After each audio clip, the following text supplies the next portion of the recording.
voluntarios del libro El conflicto de los siglos,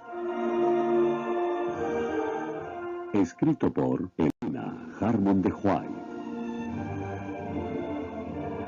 Capítulo 9. Se enciende una luz en Suiza.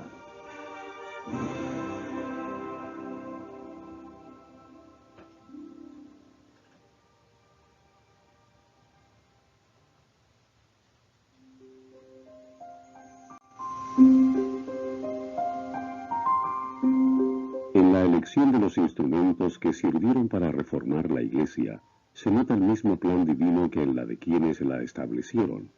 El Maestro Celestial pasó por alto a los grandes de la tierra, a los hombres que gozaban de reputación y de riquezas y estaban acostumbrados a recibir alabanzas y homenajes como caudillos del pueblo. Eran tan orgullosos y tenían tanta confianza en la superioridad de que se jactaban, que no hubieran podido amoldarse a simpatizar con sus semejantes ni convertirse en colaboradores del humilde Nazareno. Fue a los indoctos y rudos pescadores de Galilea a quienes dirigió él su llamamiento. Venid en pos de mí, y os haré pescadores de hombres. Mateo 4:19. Estos sí que eran humildes y dóciles. Cuanto menos habían sentido la influencia de las falsas doctrinas de su tiempo, tanto más fácil era para Cristo instruirlos y educarlos para su servicio. Otro tanto sucedió cuando la Reforma. Los principales reformadores eran hombres de humilde condición y más ajenos que sus coetáneos a todo sentimiento de orgullo, de casta, así como a la influencia del fanatismo clerical.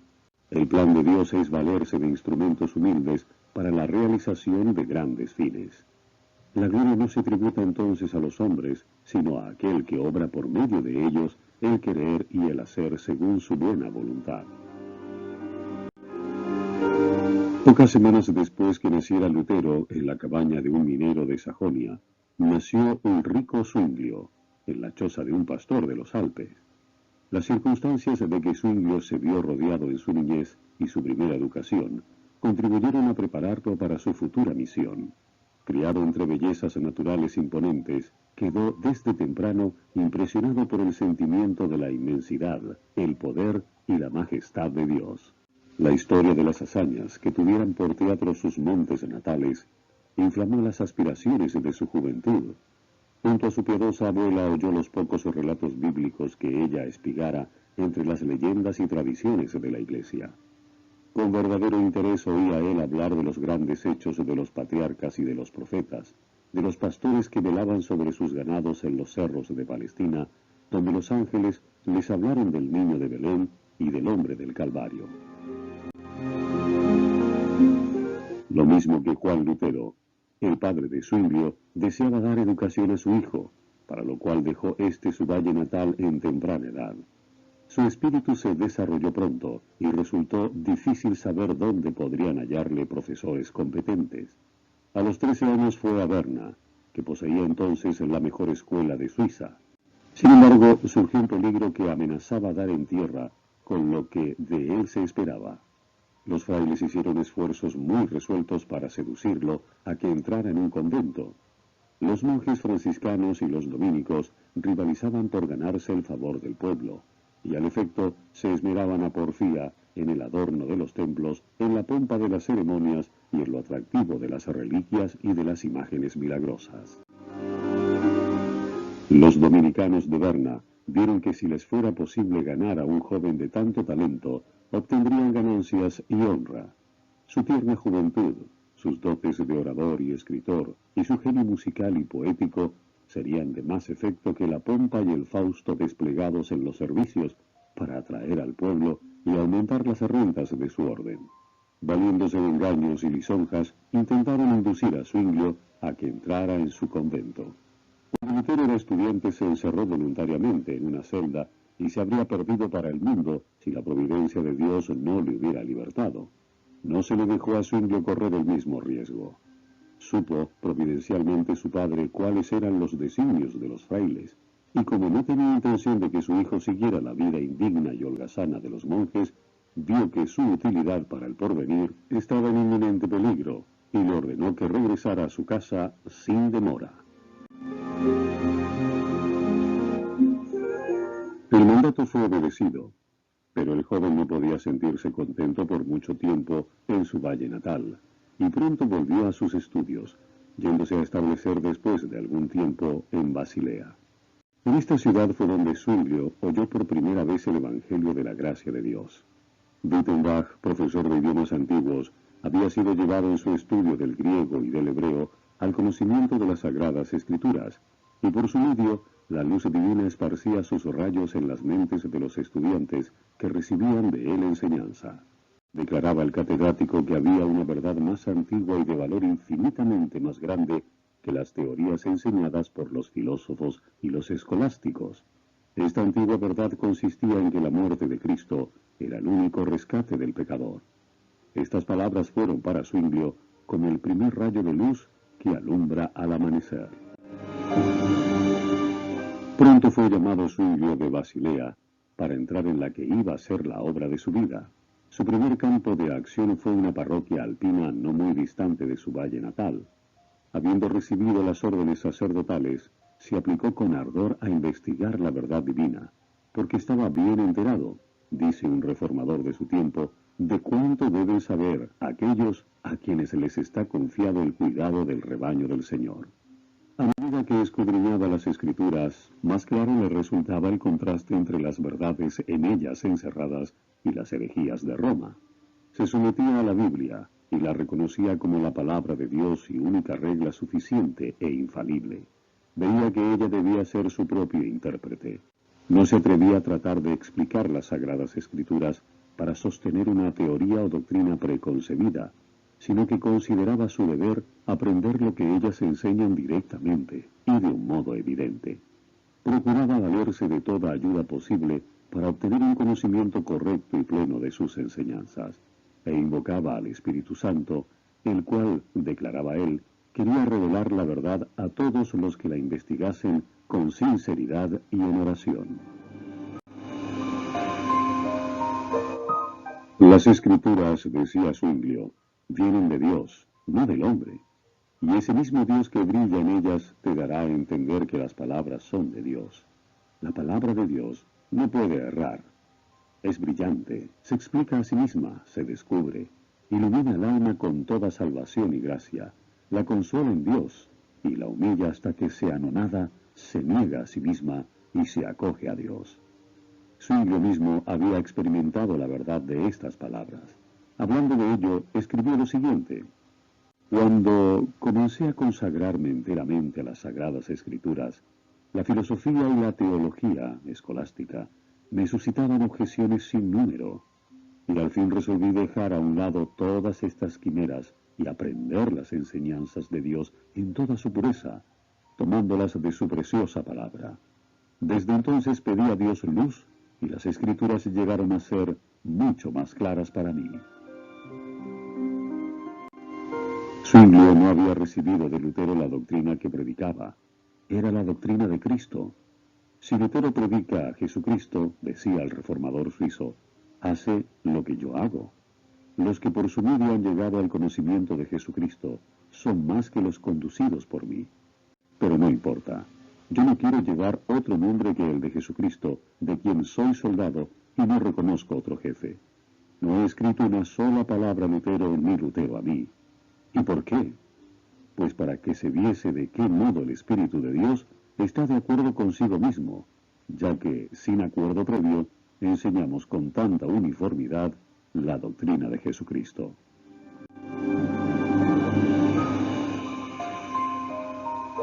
En 1516 fue llamado Zwinglio a predicar regularmente en el convento de Einsiedeln, donde iba a ver más de cerca las corrupciones de Roma, y donde iba a ejercer como reformador una influencia que se dejaría sentir más allá de sus Alpes natales.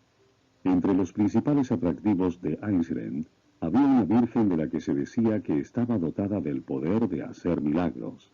Sobre la puerta de la abadía estaba grabada esta inscripción: aquí se consigue plena remisión de todos los pecados.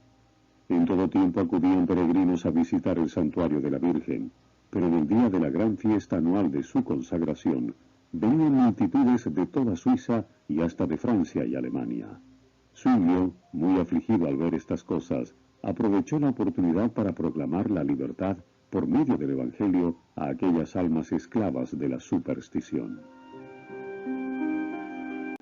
No penséis, decía, que Dios esté en este templo de un modo más especial que en cualquier otro lugar de la creación.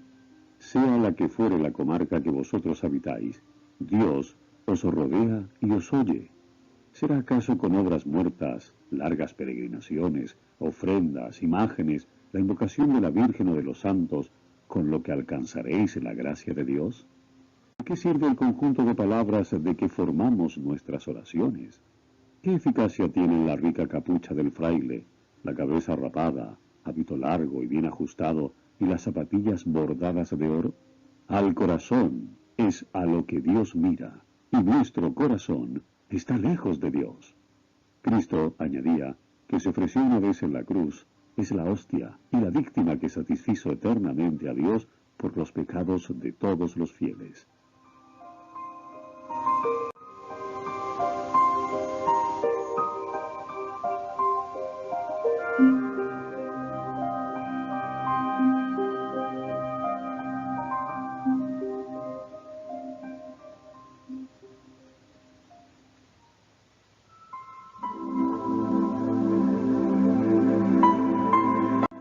Usted está escuchando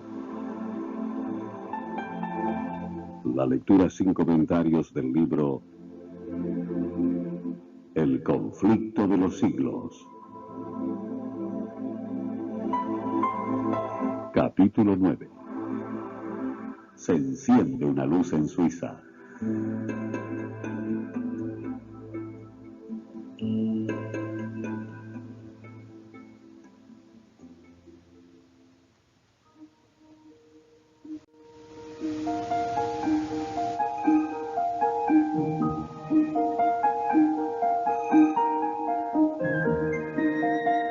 Muchos de los que lo oían recibían con desagrado estas enseñanzas. Era para ellos un amargo desengaño saber que su penoso viaje era absolutamente inútil. No podían comprender el perdón que se les ofrecía de gracia por medio de Cristo. Estaban conformes con el antiguo camino del cielo que Roma les había marcado. Rehuían la perplejidad de buscar algo mejor. Era más fácil confiar la salvación de sus almas a los sacerdotes y al Papa que buscar la pureza de corazón. Otros, en cambio, recibieron con alegría las nuevas de la redención por Cristo.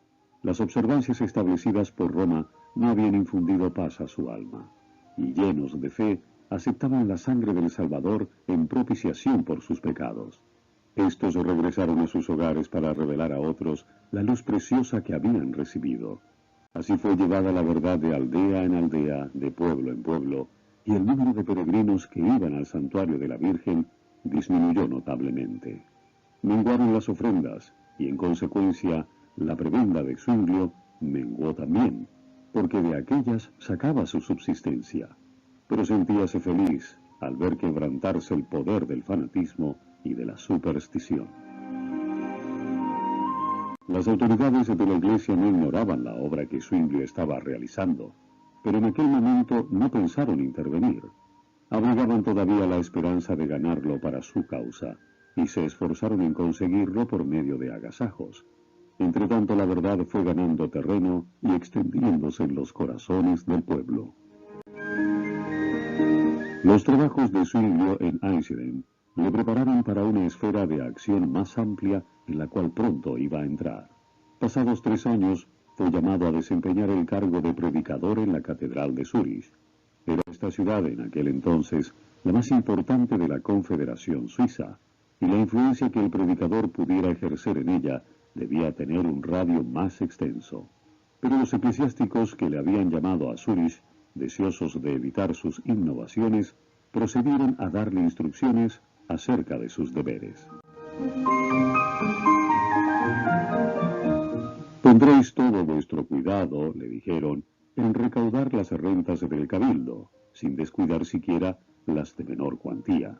Exhortaréis a los fieles, ya desde el púlpito, ya en el confesionario, a que paguen los censos y los diezmos, y a que muestren con sus ofrendas cuánto aman a la Iglesia. Procuraréis multiplicar las rentas procedentes de los enfermos, de las misas y en general de todo acto eclesiástico. Respecto a la administración de los sacramentos, a la predicación y a la vigilancia requerida para apacentar la grey, son también deberes del cura párroco. No obstante, podéis descargaros de esta última parte de vuestro ministerio tomando un vicario sustituto, sobre todo para la predicación. Vos no debéis administrar los sacramentos, sino los más notables, y sólo después que os lo hayan pedido. Os está prohibido administrarlos sin distinción de personas. Zwingli oyó en silencio estas explicaciones, y en contestación, después de haber expresado su gratitud por el honor que le habían conferido al haberle llamado a tan importante puesto, procedió a explicar el plan de trabajo que se había propuesto adoptar. La vida de Jesús, dijo, ha estado demasiado tiempo oculta al pueblo. Me propongo predicar sobre todo el Evangelio según San Mateo, ciñéndome a la fuente de la Sagrada Escritura, escudriñándola y comparándola con ella misma, buscando su inteligencia por medio de ardientes y constantes oraciones.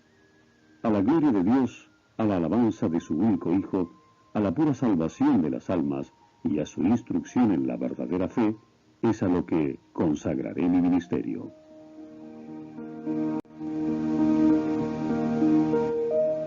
Aunque algunos de los eclesiásticos desaprobaron este plan y procuraron disuadirle de adoptarlo, Zwingli se mantuvo firme.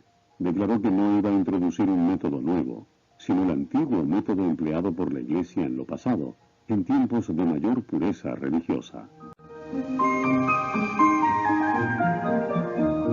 Ya se había despertado el interés de los que escuchaban las verdades que él enseñaba, y el pueblo se reunía en gran número a oír la predicación. Muchos que desde hacía tiempo habían dejado de asistir a los oficios se hallaban ahora entre sus oyentes. Inició Zwingli su ministerio abriendo los evangelios y leyendo y explicando a sus oyentes la inspirada narración de la vida, doctrina y muerte de Cristo. En Zúrich, como en Eichstätt, presentó la palabra de Dios como la única autoridad infalible y expuso la muerte de Cristo como el solo sacrificio completo. Es a Jesucristo, dijo, a quien deseo conduciros, a Jesucristo, verdadero manantial de salud. En torno del predicador se reunían multitudes de personas de todas las clases sociales, desde los estadistas y los estudiantes hasta los artesanos y los campesinos.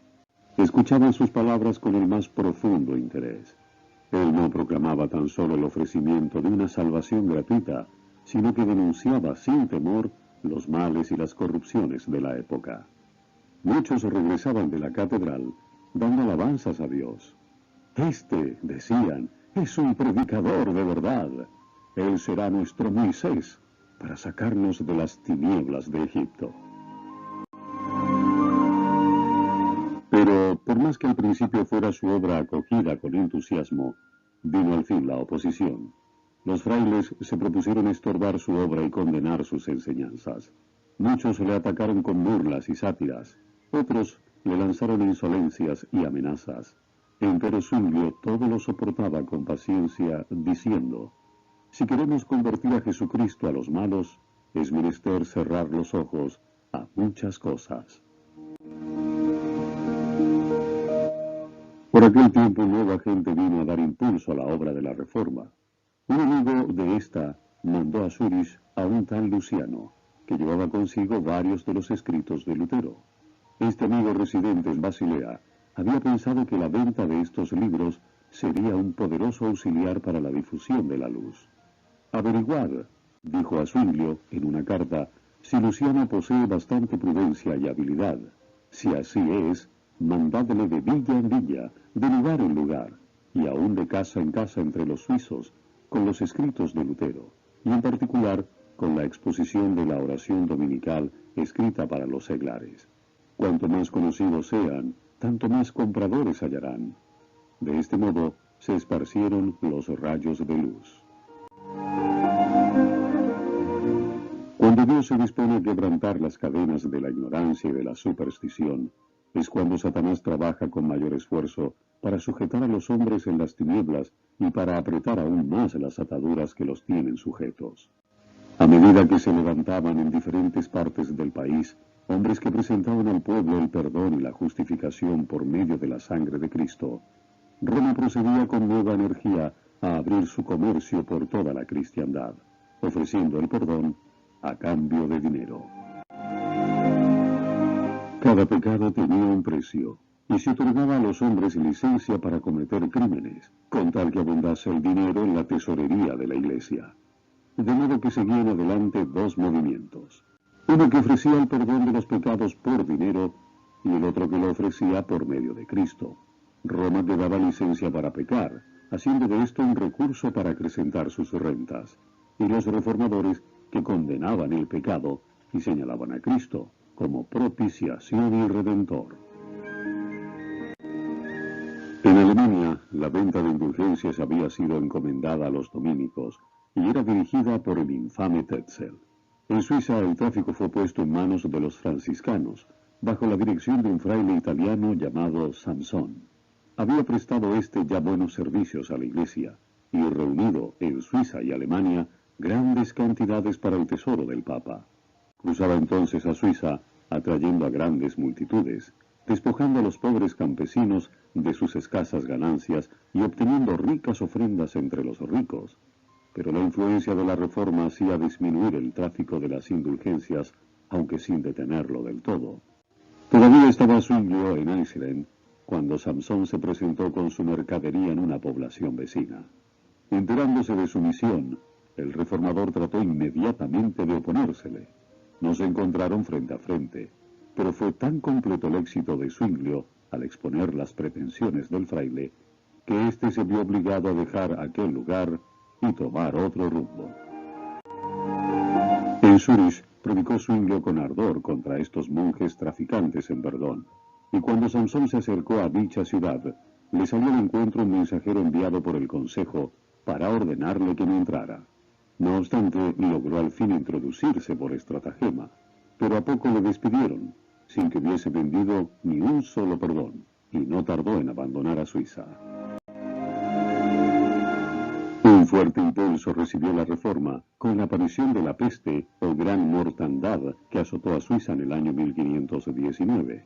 Al verse los hombres cara a cara con la muerte, se convencían de cuán vanos e inútiles eran los perdones que habían comprado poco antes, y ansiaban tener un fundamento más seguro sobre el cual basar su fe. Zwinglio se contagió en Zúrich y se agravó de tal modo que se perdió toda esperanza de salvarle, y circuló por muchos lugares el rumor de que había muerto. En aquella hora de prueba su valor y su esperanza no vacilaron. Miraba con los ojos de la fe hacia la cruz del Calvario, y confió en la propiciación absoluta allí alcanzada para perdón de los pecados. Cuando volvió a la vida después de haberse visto a las puertas del sepulcro, se dispuso a predicar el Evangelio con más fervor que nunca antes, y sus palabras iban revestidas de nuevo poder. El pueblo dio la bienvenida con regocijo a su amado pastor, que volvía de los umbrales de la muerte. Ellos mismos habían tenido que atender a enfermos y moribundos, y reconocían mejor que antes el valor del Evangelio. Zwinglio había alcanzado ya un conocimiento más claro de las verdades de éste y experimentaba mejor en sí mismo su poder regenerador. La caída del hombre y el plan de redención eran los temas en los cuales se espaciaba. En Adán, decía él, todos somos muertos, hundidos en corrupción y en condenación. Pero Jesucristo nos ha dado una redención que no tiene fin. Su muerte aplaca continuamente la justicia divina en favor de todos aquellos que se acogen a aquel sacrificio con fe firme e inconmovible. Y explicaba que el hombre no podía disfrutar de la gracia de Cristo si seguía en el pecado. Donde se cree en Dios, allí está Dios, y donde está Dios, existe un celo que induce a obrar bien. Creció tanto el interés en las predicaciones de Zwinglio, que la catedral se llenaba materialmente con las multitudes de oyentes que acudían para oírle. Poco a poco, a medida que podían soportarla, el predicador les exponía la verdad. Cuidaba de no introducir desde el principio puntos que los alarmasen y creasen en ellos prejuicios. Su obra era ganar sus corazones a las enseñanzas de Cristo, enternecerlos con su amor y hacerles tener siempre presente su ejemplo.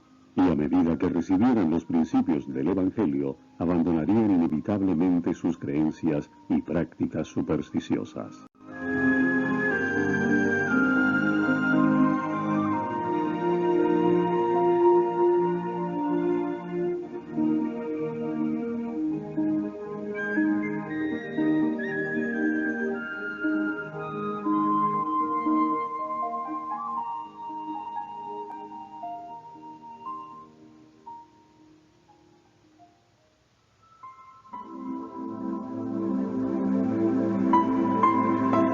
Usted está escuchando la lectura sin comentarios del libro El conflicto de los siglos. Capítulo 9. Se enciende una luz en Suiza.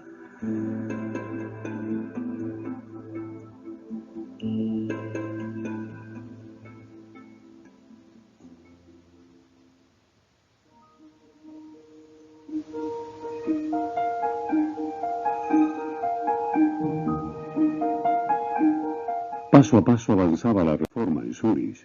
Alarmados, los enemigos se levantaron en activa oposición. Un año antes, el fraile de Wittenberg había lanzado su no al Papa y al emperador en Worms, y ahora todo parecía indicar que también en Zúrich iba a haber oposición a las exigencias del Papa. Fueron dirigidos repetidos ataques contra Zwinglio. En los cantones que reconocían al Papa, de vez en cuando algunos discípulos del Evangelio eran entregados a la hoguera. Pero esto no bastaba. El que enseñaba la herejía debía ser amordazado. Por lo tanto, el obispo de Constanza envió 13 diputados al Consejo de Zúrich para acusar a Zwinglio de enseñar al pueblo a violar las leyes de la Iglesia, con lo que trastornaba la paz y el buen orden de la sociedad. Insistía él en que si se menospreciaba la suprema autoridad de la Iglesia, vendría como consecuencia una anarquía general. Zwinglio replicó que por 4 años había estado predicando el Evangelio en Zúrich y que la ciudad estaba más tranquila que cualquier otra ciudad de la Confederación. Preguntó, ¿no es, por tanto, el cristianismo la mejor salvaguardia para la seguridad general?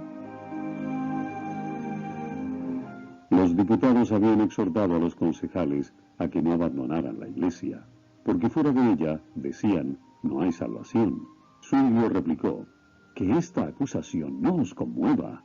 El fundamento de la Iglesia es aquella piedra de Jesucristo, cuyo nombre dio a Pedro por haberle confesado fielmente. En toda nación, el que cree de corazón en el Señor Jesús se salva. Fuera de esta Iglesia, y no de la de Roma, es donde nadie puede salvarse. Como resultado de la conferencia, uno de los diputados del obispo se convirtió a la fe reformada. El Consejo se abstuvo de proceder contra Zwinglio y Roma se preparó para un nuevo ataque. Cuando el reformador se vio amenazado por los planes de sus enemigos, exclamó, «¡Que vengan contra mí! Yo los temo lo mismo que un peñasco escarpado teme las olas que se estrellan a sus pies». Los esfuerzos de los eclesiásticos solo sirvieron para adelantar la causa que querían aniquilar. La verdad seguía cundiendo. En Alemania, los adherentes abatidos por la desaparición inexplicable de Lutero cobraron nuevo aliento al notar los progresos del Evangelio en Suiza. A medida que la reforma se fue afianzando en Zúrich, se vieron más claramente sus frutos en la supresión del vicio y en el dominio del orden y de la armonía. La paz tiene su habitación en nuestro pueblo, escribía Zwinglio. No hay disputas, ni hipocresías, ni envidias, ni escándalos. ¿De dónde puede venir tal unión, sino del Señor y de la doctrina que enseñamos, la cual nos colma de los frutos de la piedad y de la paz?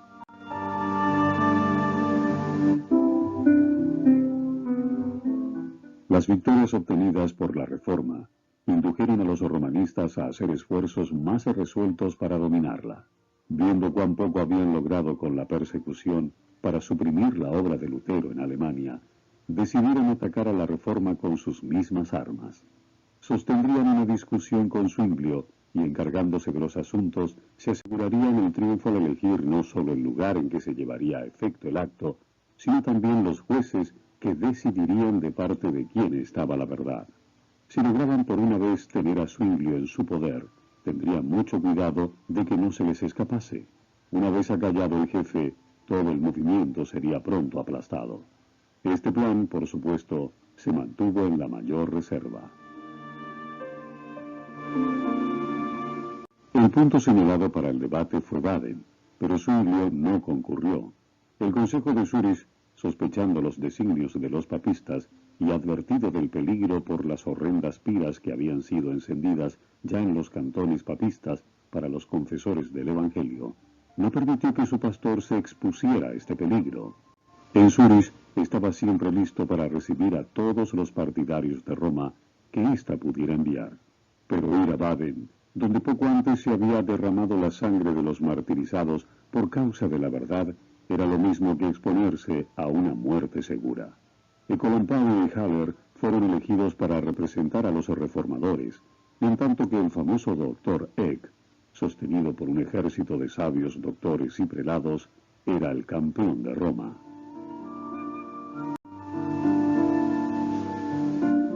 Aunque Zwinglio no estaba presente en aquella conferencia, ejerció su influencia en ella. Los secretarios todos fueron elegidos por los papistas, y a todos los demás se les prohibió que sacasen apuntes, so pena de muerte. A pesar de esto, Zwinglio recibía cada día un relato fiel de cuanto se decía en Baden. Un estudiante que asistía al debate escribía todas las tardes cuantos argumentos habían sido presentados, y otros 2 estudiantes se encargaban de llevar a Zwinglio estos papeles, juntamente con cartas de Ecolampadio. El reformador contestaba dando consejos y proponiendo ideas. Escribía sus cartas durante la noche y por la mañana los estudiantes regresaban con ellas a Baden. Para burlar la vigilancia de la guardia en las puertas de la ciudad, estos mensajeros llevaban en la cabeza sendos canastos con aves de corral, de modo que se les dejaba entrar sin inconveniente alguno. Así sostuvo Zwinglio la batalla contra sus astutos antagonistas. Ha trabajado más, decía Miconius, meditando y desvelándose y transmitiendo sus opiniones a Baden de lo que hubiera hecho disputando en medio de sus enemigos. Los romanistas, engreídos con el triunfo que esperaban por anticipado, habían llegado a Baden luciendo sus más ricas vestiduras y brillantes joyas. Se regalaban a cuerpo de rey. Cubrían sus mesas con las viandas más preciadas y delicadas y con los vinos más selectos. Aliviaban la carga de sus obligaciones eclesiásticas con banqueteos y regocijos. Los reformadores presentaban un pronunciado contraste, y el pueblo los miraba casi como una compañía de pordioseros, cuyas comidas frugales los detenían muy poco frente a la mesa. El mesonero de Ecolampadio, que tenía ocasión de espiarlo en su habitación, lo veía siempre ocupado en el estudio o en la oración, y declaró admirado que el hereje era muy piadoso. En la conferencia, Eck subía orgullosamente a un púlpito soberbiamente decorado, en tanto que el humilde Ecolampadio, pobremente vestido, estaba obligado a sentarse frente a su adversario en tosca plataforma. La voz estentórea de aquel y la seguridad de que se sentía poseído nunca le abandonaron. Su celo era estimulado tanto por la esperanza del oro como por la de la fama, porque el defensor de la fe iba a ser recompensado con una hermosa cantidad. A falta de mejores argumentos, recurría a insultos y aún blasfemias. Ecolampadio, modesto y desconfiado de sí mismo, había rehuido el combate y entró en él con esta solemne declaración: no reconozco otra norma de juicio que la palabra de Dios. Siguiendo carácter manso y de modales corteses, demostró capacidad y entereza, en tanto que los romanistas, según su costumbre, apelaban a las tradiciones de la Iglesia. El reformador se adhería firmemente a las Escrituras. En nuestra Suiza, dijo, las tradiciones carecen de fuerza, a no ser que estén de acuerdo con la Constitución, y en asuntos de fe La Biblia es nuestra única constitución.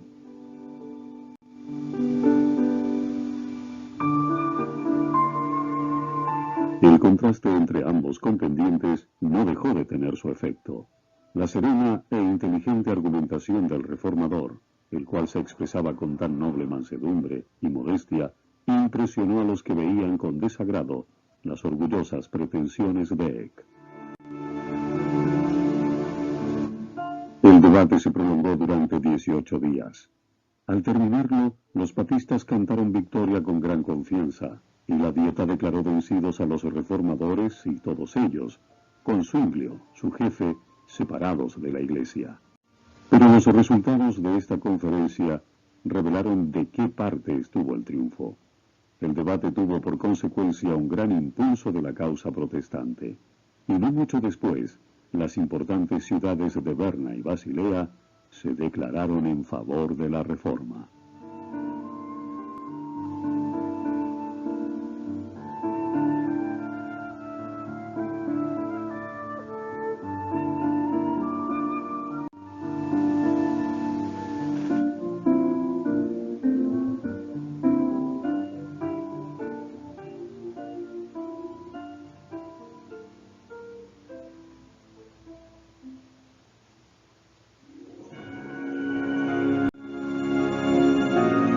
Hasta aquí la lectura sin comentarios del libro El conflicto de los siglos, escrito por Elena Harmon de White.